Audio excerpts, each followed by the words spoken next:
একটা সময় নদীর ধারে শান্ত এক নগরীতে বাস করতেন এক মহান ভক্ত, হরিদাস ঠাকুর।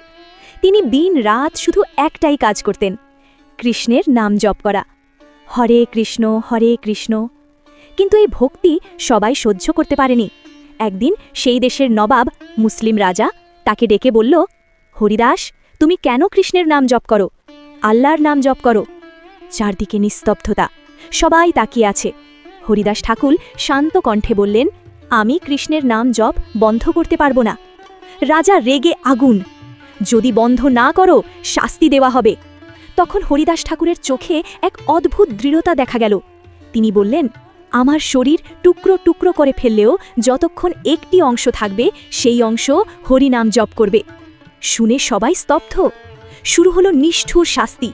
তাকে 22টি বাজারে ঘুরিয়ে ঘুরিয়ে চাবুক মারা হলো। মানুষের ভিড়, চিৎকার, রক্তপাতের অপেক্ষা। কিন্তু আশ্চর্য, তার শরীরে কোনো দাগই পড়ল না। তিনি শুধু জপ করেই চলেছেন, হরে কৃষ্ণ হরে কৃষ্ণ। চাবুক মারতে মারতে যারা ক্লান্ত হয়ে পড়েছিল তারা কাঁদতে লাগলো, আমরা শেষ, রাজা আমাদের মেরে ফেলবে, তুমি মরছ না। হরিদাস ঠাকুর মৃদু হেসে বললেন, তোমরা কি চাও আমি মারা যাই? তারা কাঁদতে কাঁদতে বলল, হ্যাঁ, তাহলে আমরা বাঁচব। এক মুহূর্ত নীরবতা। তিনি বললেন, ঠিক আছে। অলৌকিক লীলা। তিনি ধীরে শুয়ে পড়লেন, শ্বাসবন্ধ, হৃৎস্পন্দন নেই। সবাই চিৎকার করে উঠল, সে মারা গেছে, সে মারা গেছে।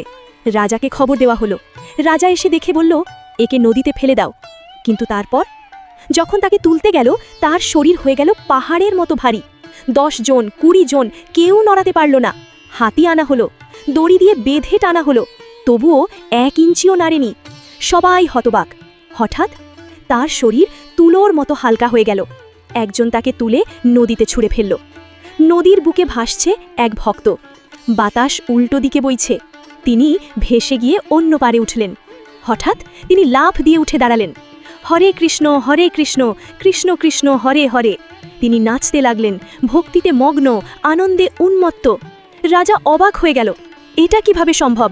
সে দৌড়ে এসে তার পায়ে পড়ে গেল, আমাকে ক্ষমা করুন, আমি আপনাকে চিনতে পারিনি, আপনি মহান সাধু।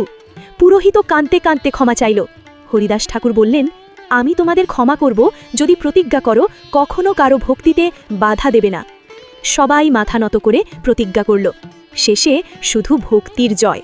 হরিদাস ঠাকুর আবার জপ করতে লাগলেন, হরে কৃষ্ণ